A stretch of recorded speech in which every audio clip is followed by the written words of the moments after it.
I will be reading Florence Scovel Shinn's The Game of Life and How to Play It. It was originally published in 1925. Florence Scovel Shinn was born in New Jersey in 1940.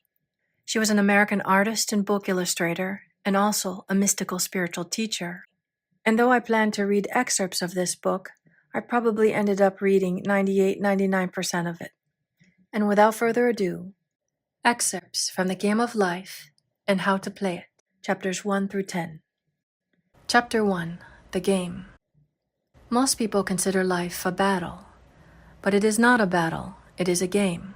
It is a game, however, which cannot be played successfully without the knowledge of spiritual law, and the Old and the New Testaments give the rules of the game with wonderful clearness. If he gives hate, he will receive hate. If he gives love, he will receive love. If he gives criticism, he will receive criticism. If he lies, he will be lied to. If he cheats, he will be cheated. We are taught also that the imagining faculty plays a leading part in the game of life. This means that what man images sooner or later externalizes in his affairs. I know of a man who feared a certain disease. It was a very rare disease and difficult to get, but he pictured it continually and read about it until it manifested in his body and he died, the victim of distorted imagination. So we see, to play successfully the game of life, we must train the imaging faculty. A person with an imaging faculty trained to image only good brings into his life every righteous desire of his heart: health, wealth, love, friends, perfect self-expression, his highest ideals. The imagination has been called the scissors of the mind, and it is ever cutting, day by day, the pictures man sees there, and sooner or later he meets his own creations in his outer world. To train the imagination successfully, man must understand the workings of his mind. The Greeks said, "Know thyself." There are three departments of the mind: the subconscious, conscious, and superconscious. The subconscious is simply power without direction. It is like steam or electricity, and it does what it is directed to do. It has no power of induction. Whatever man feels deeply or images clearly is impressed upon the subconscious mind and carried out in minutest detail. For example, a woman I know, when a child, always made believe she was a widow. She dressed up in black clothes and wore a long black veil, and people thought she was very clever and amusing. She grew up and married a man with whom she was deeply in love. In a short time he died, and she wore black and a sweeping veil for many years. The picture of herself as a widow was impressed upon the subconscious mind, and in due time worked itself out, regardless of the havoc created. The conscious mind has been called mortal or carnal mind. It is a human mind and sees life as it appears to be. It sees death, disaster, sickness, poverty, and limitation of every kind, and it impresses the subconscious. The superconscious mind is the God mind within each man, and is the realm of perfect ideas. In it is the perfect pattern, spoken of by Plato, the divine design. For there is a divine design for each person. There is a place that you are to fill and no one else can fill, something you are to do, which no one else can do. There is a perfect picture of this in the superconscious mind. It usually flashes across the conscious as an unattainable ideal, something too good to be true. In reality, it is man's true destiny or destination, flashed to him from the infinite intelligence which is within himself. Many people, however, are in ignorance of their true destinies and are striving for things and situations which do not belong to them and would only bring failure and dissatisfaction if attained. For example, a woman came to me and asked me to speak the word, that she would marry a certain man with whom she was very much in love. She called him A.B. I replied that this would be a violation of spiritual law, but that I would speak the word for the right man, the divine selection, the man who belonged to her by divine right. I added, if A.B. is the right man, you can't lose him, and if he isn't, you will receive his equivalent. She saw A.B. frequently, but no headway was made in their friendship. One evening she called and said, "Do you know, for the last week, A.B. hasn't seemed so wonderful to me." I replied, "Maybe he is not the divine selection. another man may be the right one. Soon after that, she met another man who fell in love with her at once, and who said she was his ideal. In fact, he said all the things that she had always wished AB would say to her. She remarked it was quite uncanny. She soon returned his love and lost all interest in AB. This shows the law of substitution. A right idea was substituted for a wrong one. Therefore, there was no loss or sacrifice involved. Many people have brought disaster into their lives through idle words. For example, a woman once asked me why her life was now one of poverty, of limitation.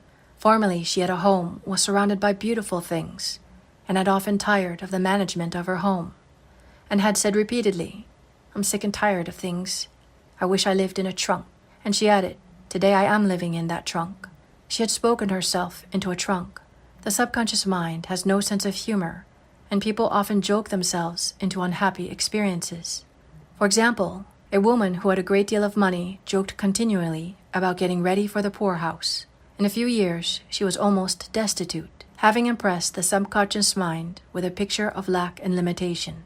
Fortunately, the law works both ways, and a situation of lack may be changed to one of plenty.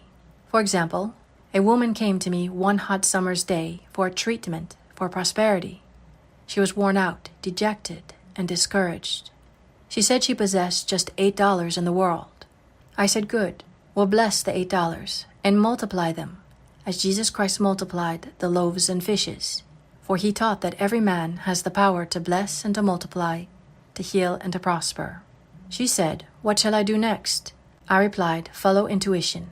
Have you a hunch to do anything or to go anywhere?" Intuition means intuition, or to be taught from within. It is man's unerring guide, and I will deal more fully with its law in a following chapter. The woman replied, "I don't know. I seem to have a hunch to go home. I've just enough money for car fare." Her home was in a distant city and was one of lack and limitation, and the reasoning mind or intellect would have said, "Stay in New York and get work and make some money." I replied, "Then go home. Never violate a hunch." I spoke the following words for her. Infinite Spirit, open the way for great abundance, for she is an irresistible magnet for all that belongs to her by divine right. I told her to repeat it continually also. She left for home immediately. In calling on a woman one day, she linked up with an old friend of her family. Through this friend, she received thousands of dollars in a most miraculous way. She has said to me often, "Tell people about the woman who came to you with $8 and a hunch." There is always plenty on man's pathway, but it can only be brought into manifestation through desire, faith, or the spoken word. Jesus Christ brought out clearly that man must make the first move. Ask, and it shall be given you. Seek, and you shall find. Knock, and it shall be opened unto you. In the scriptures we read, "Concerning the works of my hands command ye me." Infinite intelligence, God, is ever ready to carry out man's smallest or greatest demands. Every desire uttered or expressed is a demand. We are often startled by having a wish suddenly fulfilled. For example, one Easter, having seen many beautiful rose trees in the florist's windows, I wished I were to receive one, and for an instant saw it mentally being carried in the door. Easter came, and with it a beautiful rose tree. I thanked my friend that following day, and told her it was just what I had wanted. She replied, "I didn't send you a rose tree, I sent you lilies." The man had mixed the order and sent me a rose tree simply because I had started the law in action, and I had to have a rose tree. Nothing stands between man and his highest ideals and every desire of his heart, but doubt and fear. When man can wish without worrying, every desire will be instantly fulfilled. I will explain more fully in a following chapter the scientific reason for this, and fear must be erased from the consciousness. It is man's only enemy. Fear of lack, fear of failure, fear of sickness, fear of loss, and a feeling of insecurity on some plane. Jesus Christ said, "Why are ye fearful, O ye of little faith?" So we can see we must substitute faith for fear is only inverted faith. It is faith in evil instead of good. The object of the game of life is to see clearly one's good and to obliterate all mental pictures of evil. This must be done by impressing the subconscious mind with the realization of good. A very brilliant man who has attained great success told me he had suddenly erased all fear from his consciousness by reading a sign which hung in a room. He saw printed in large letters this statement: "Why worry? It will probably never happen." These words were stamped indelibly upon his subconscious mind, and he has now a firm conviction that only good can come into his life. Therefore, only good can manifest. In the following chapter, I will deal with the different methods of impressing the subconscious mind. It is man's faithful servant, but one must be careful to give it the right orders. Man has ever a silent listener at his side, his subconscious mind. Every thought, every word is impressed upon it and carried out in amazing detail. It is like a singer making a record on the sensitive disc of the phonographic plate. Every note and tone of the singer's voice is registered. If he coughs or hesitates, it is registered also. So let us break all the old bad records in the subconscious mind, the records of our lives which we do not wish to keep, and make new and beautiful ones. Speak these words aloud, with power and conviction. I now smash and demolish, by my spoken word, every untrue record in my subconscious mind. They shall return to the dust heap of their native nothingness, for they came from my own vain imaginings.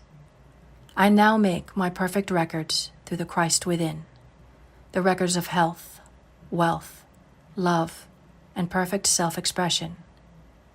This is the square of life, the game completed. In the following chapters, I will show you how man can change his conditions by changing his words. Any man who does not know the power of the word is behind the times. Death and life are in the power of the tongue. This concludes Chapter 1.